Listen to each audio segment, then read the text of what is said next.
9 a.m. to 6 p.m. So it's a little longer than the hours are starting. 9 a.m. to 6 p.m. at the Union Bay Improvement District office. The AGM is the following week on the 20th.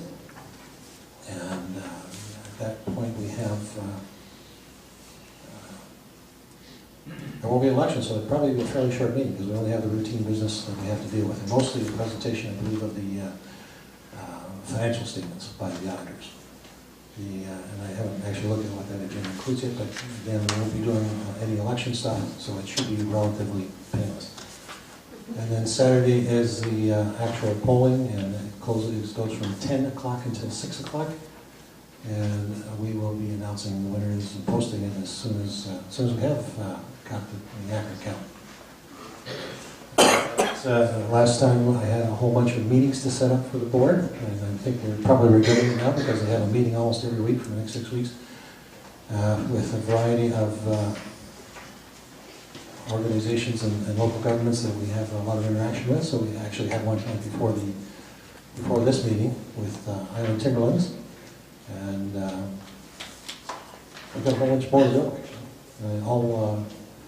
We have a book meeting with the treaty negotiator. We have a treaty meeting scheduled with our engineers so that the board can ask technical questions about the water project. We have a meeting scheduled with Island Health because we have to get a feel for what they're thinking about a variety of things. And the other one was with Courtney, Mrs. Gardy. So those are all set up and scheduled at this time. My own reporting, I forgot to wrote this more than 10 minutes ago.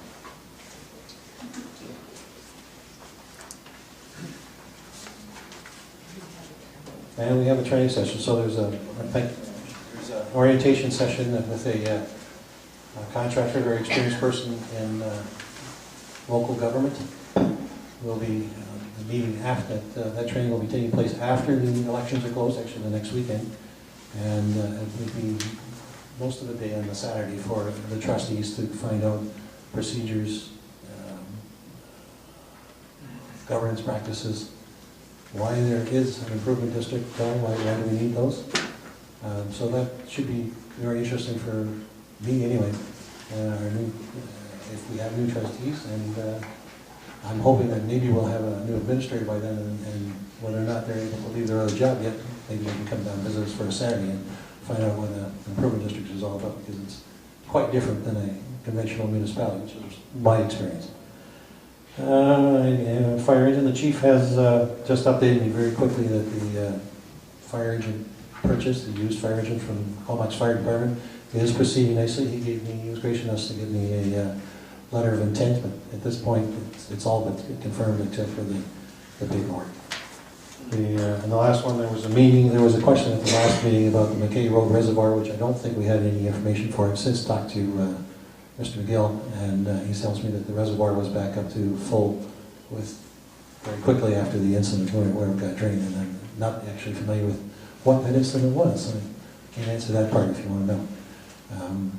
And that is that part of the report. Next, we have the financial report for February. And there is one large difference there. We have actually quite a bit of overspending in the administration salaries, and that's my fault. Kevin and I worked together for about a week and a half, so there's two salaries there. I'm not getting paid significantly more than Kevin did, so that's not a problem. Also, I have been making use of Gloria more so than usual to help me get over this time. Hopefully that'll go down. And again, we're going to be looking at probably some overlap between myself and the new administrator anyways, so we're probably not going to be able to correct that one before the end of the year. So that is the major gap there that I see quickly looking over those numbers for February. Last thing I think on my list is the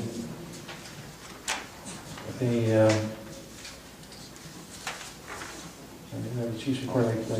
It's in twice actually. I have the draft financial statements for 2016 provided by Myers, Norris and Penny.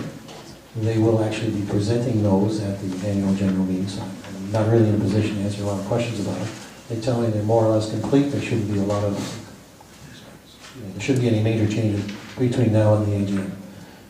So if you want something to help you go to sleep, that's the best document I can think of. Have a quick look at that. I do have to actually get more warm and fuzzy with them because I will be having to put my name on them, and I put my name on stuff and I don't know what it is. So I will be looking at them in more detail as I get some time. I believe that is it for me.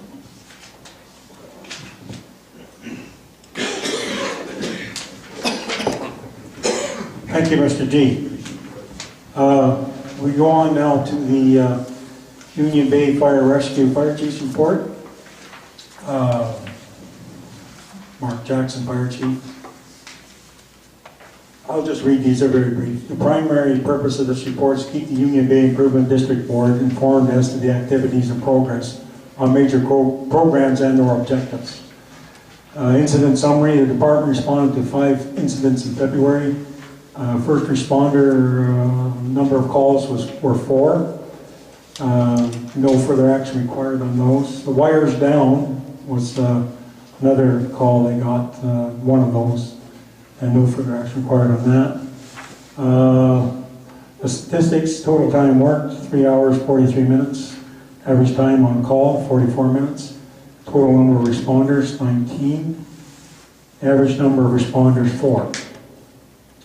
Open fire bans in Coastal Fire Center. There's no open fire bans in place. Refer to the BC Wildlife Management Branch's website for the latest information on current restrictions. Now, in training, Deputy Chief Ham passed his ICS 400 course. Deputy Chief Ham also received his Fire Officer 2 diploma. Lieutenant Meadows passed her Red Cross instructor's course. Firefighter Calla, Conway, Jeffrey C., and Hebert passed their hazardous materials operations course. Captains Rainey and McGregor received their Fire Officer 1 diplomas. Vehicles and vehicle safety, nothing new to report. Membership, current strength 20 members. Fire hall requires updating to the interior lighting. Occupation health and safety, nothing new to report. Public relations and events, nothing new to report. Before we leave Fire Chief's report, I'd like to say thank him for his interest in allowing us to get that fire truck. That's a pretty good, significant boost for us. The other thing is, too, as well, we managed to resurrect the landowner's update, and they'll be coming around with your water bills. We haven't been able to do that till now, and there will be some report in there of the awards banquet that the firefighters had here back in January. Yeah. So from there, we'll move on to the Public Works report. Langley Lake, the lake has been under snow for much of the last month or more. Access to the lake has been difficult due to the snow.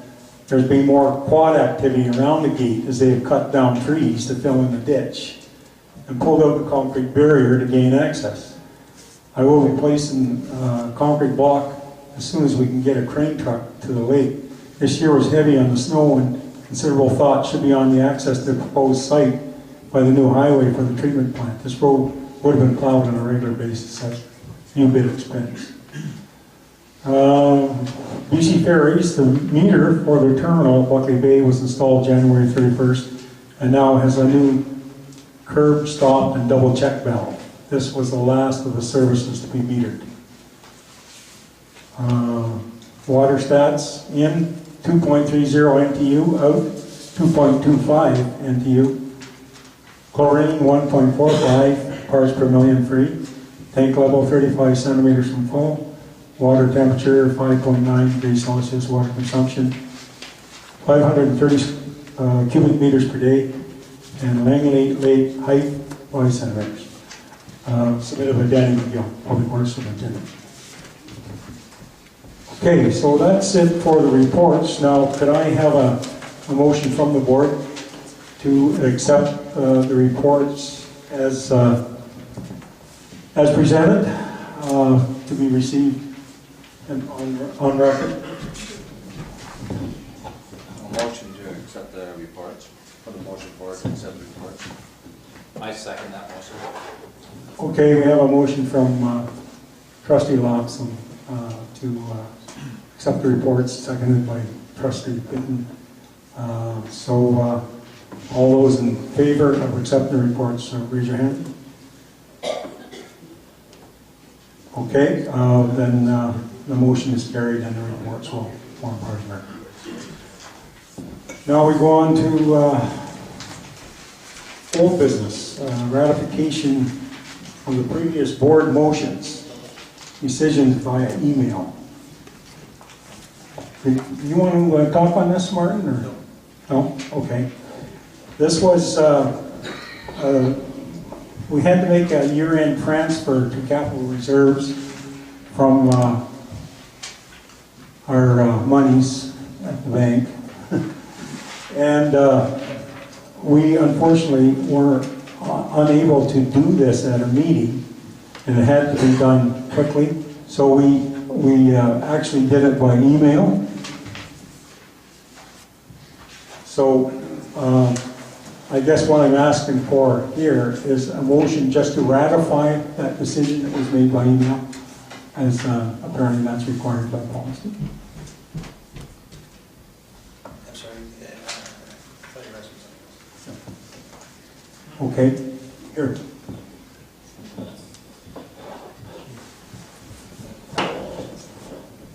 At year end, in order to complete the audit, the auditors asked us to complete some transfers.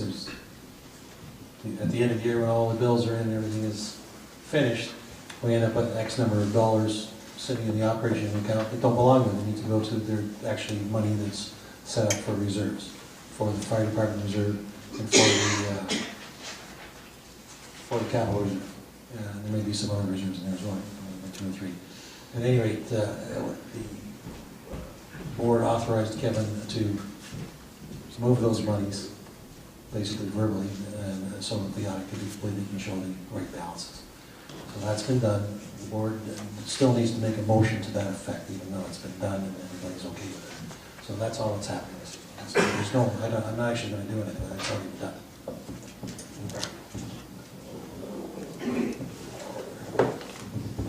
Okay, do we have a motion from the board to ratify that decision to transfer the reserves, transfer money into reserves? I make a motion to transfer the funds into reserves. Do we have a seconder here on that motion? Do we have a seconder? We'll let this side have a chance. Anyone wish to second that motion? All right. I'll second it if nobody else will. Okay, we'll take a vote on it.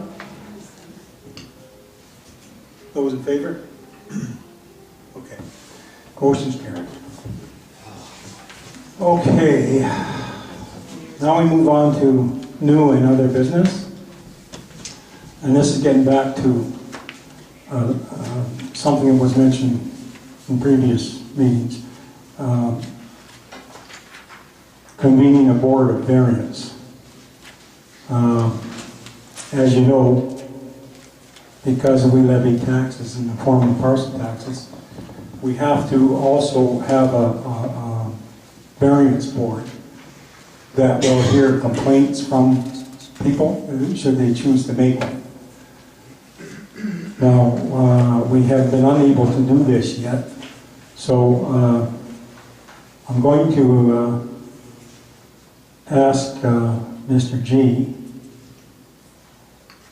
if he would have a date in mind when we can perhaps convene this board. And we have to, I believe we need, what, 3 trustees on the board, right?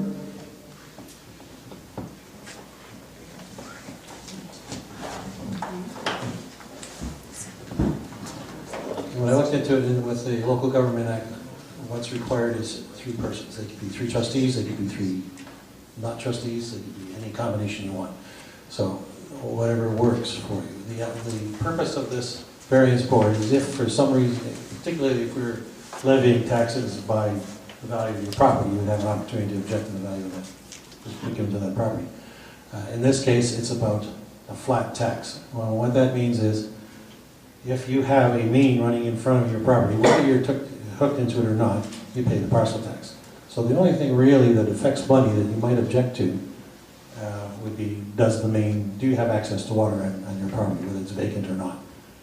And we can do the board, we're required by law to do the board revision, but if you feel that that's not the case, if you got a parcel tax and you don't have access to water, you should come and see the office right away. We'll check it out with Danny, we'll get it fixed. So it's up to you how you want to do it, but we are required by statute to give you an opportunity to do it through the court of revision. So that's up to yourselves. You don't have to wait for that. I would suggest that we hold that soon. How soon do you want to go? Pick a date. Today's this, tomorrow's this.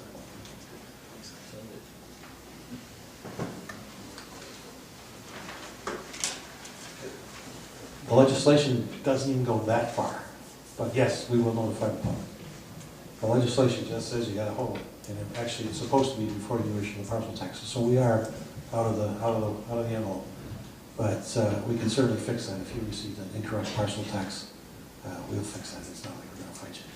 So I'll post it on the internet, post it on the door of the building, and I would think next Thursday we have a meeting going.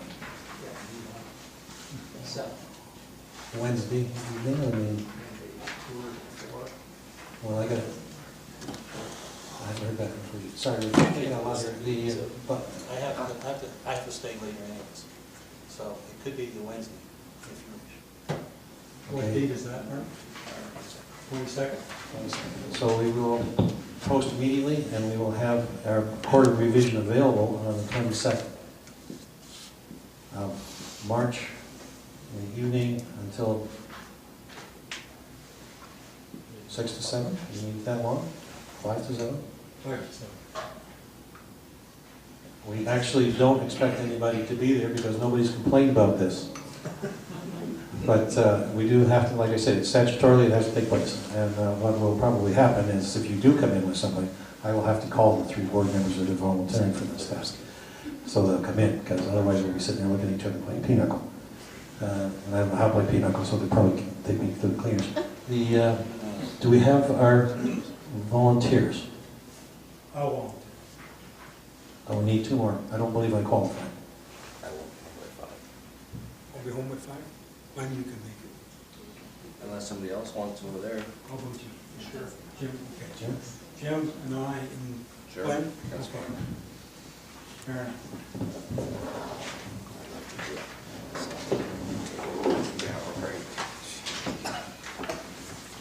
Okay, so we have our Board of Variance. Now, the other business come up is a resolution for a signing officer. This is Martin.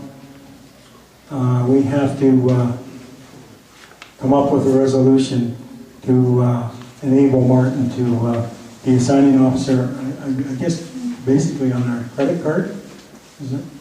Basically, it applies to the credit card, yes. They hired me, but they didn't actually make a formal motion that I should be able to sign checks. The credit union didn't notice that until we had to talk to MasterCard. I'm not knocking the credit union, because they're very helpful, but I couldn't talk to MasterCard because I wasn't a signing authority officially by their standards. So this is just a housekeeping detail.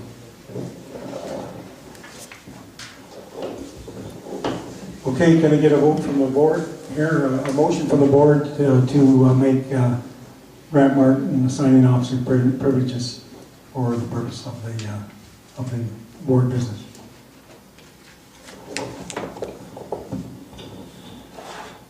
So do I have to state for anything in particular, or just for signing authority It's for the bank, for the bank? yes. So I make a motion to give Martin signing authority for the bank. If you wish to limit to that degree, normally the administrator would have the ability to sign virtually any document on behalf of the Union Bank, so you can just make a signing authority if you wish. Okay. If you wish to limit it to the bank, you can do that as well. No, we'll make a motion to give you signing authority on behalf of the Union Bay Improvement District. I Second that. Done. All in favor? Okay, motion's passed. Okay, now we go on to correspondence. There was a letter received from a landowner, Rebecca Keifetz, on March 1st, 2017. Didn't ask any real questions, so she received a reply that it would be held at the office on file. The letter basically was critical of the board, most notably me. Hard to answer a question like that when he doesn't ask a question.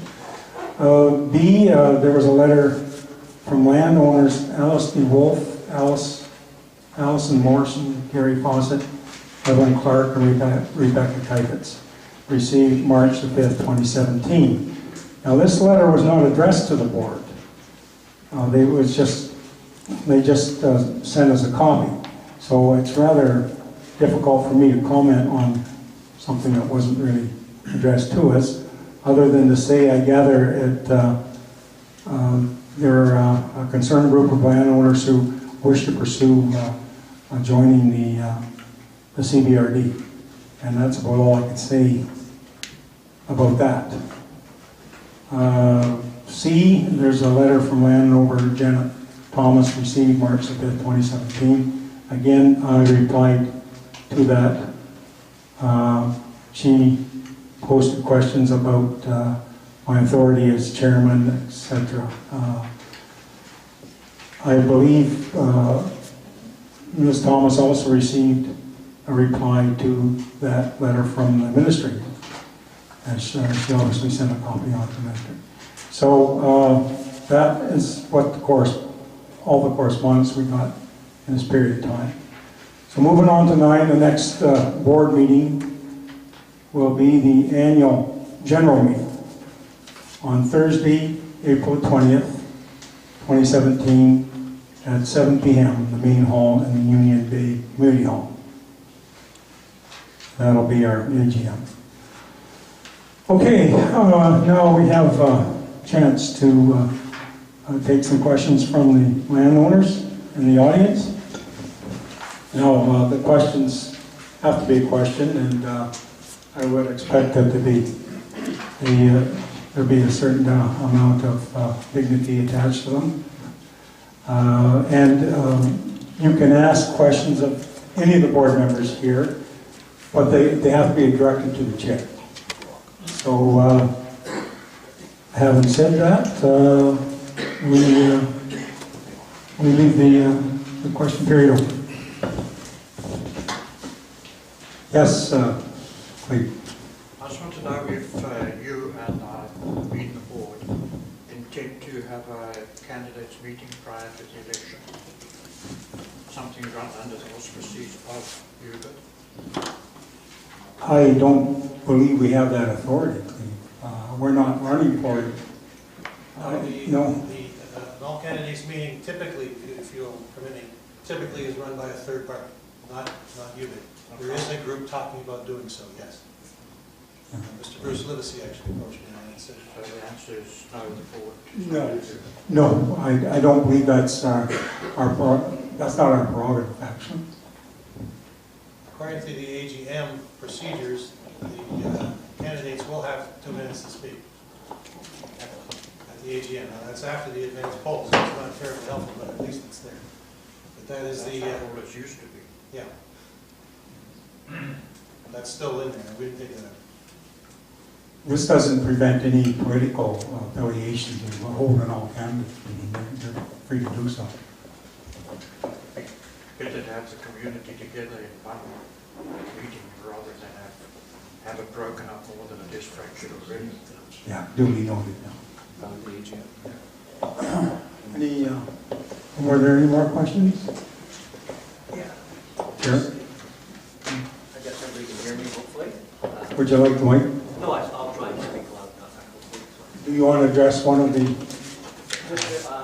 Trustees? No, Mr. Chairman, I'll Okay. speak to them. And I'm sorry, I arrived a little bit late, but I did hear something to do with Jim Madison meeting with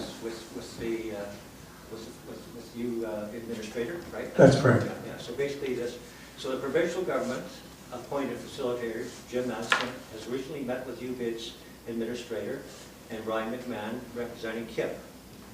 Can you explain the reason for this meeting, and when will we be privy to what transpired at that meeting? Will the landowners eventually get to know what transpired? So that's basically my question, I guess. Yes, and the landowners will eventually get to know what transpired, but of course you have to understand that it's an in-camera situation until we have something resolved.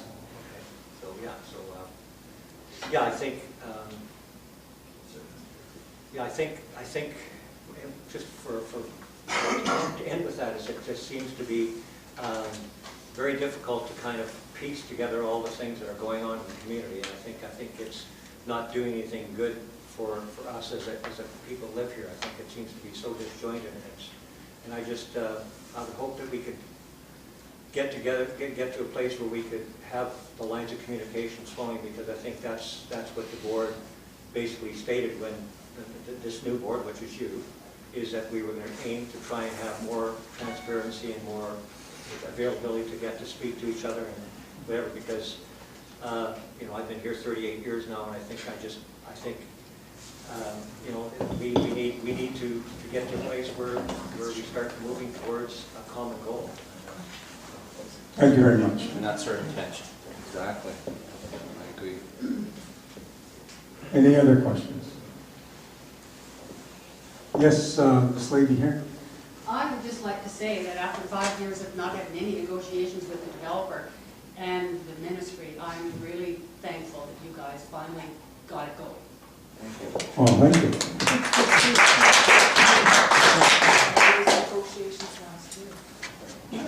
Okay, this lady at the rear. Yes, I still haven't gotten my two questions answered. The first one being why Chair Jakes adjourned the meeting halfway through the agenda of the December meeting, what gave you the authority to do so. And you did refer me to various documents, Robert's rules, you did bylaw 263, you did code of conduct, the local government act. And I went through all those documents, and I couldn't find anything that would support giving you the authority to adjourn that meeting. So that's my first question.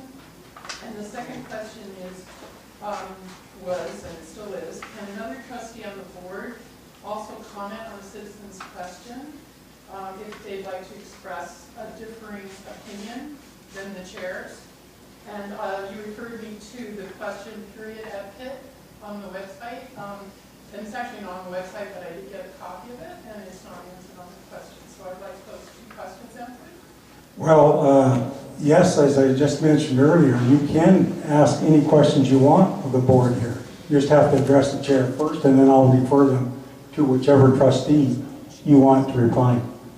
As for the authority, it's always been an accepted fact that the chair has to control the meeting. And when you lose control of a meeting, then you have to take steps to do something about it.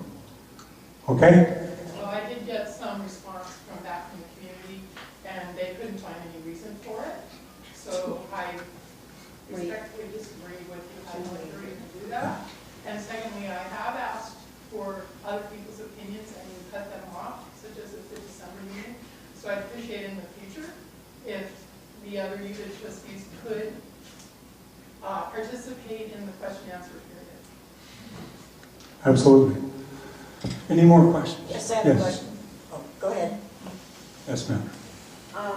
Do you have a water committee and a fire committee in operation right now with landowners' participation? No, not yet. That's something. As part B, you don't have anything. Who is working on the plan to build our new water treatment facility? What committee, do you do it at board meetings? I don't hear you planning. So where's your planning for our water treatment facility? How's it happening? What are you doing? We don't have a committee, a water planning committee right now. This is something that we have to work on. This has been mentioned in meetings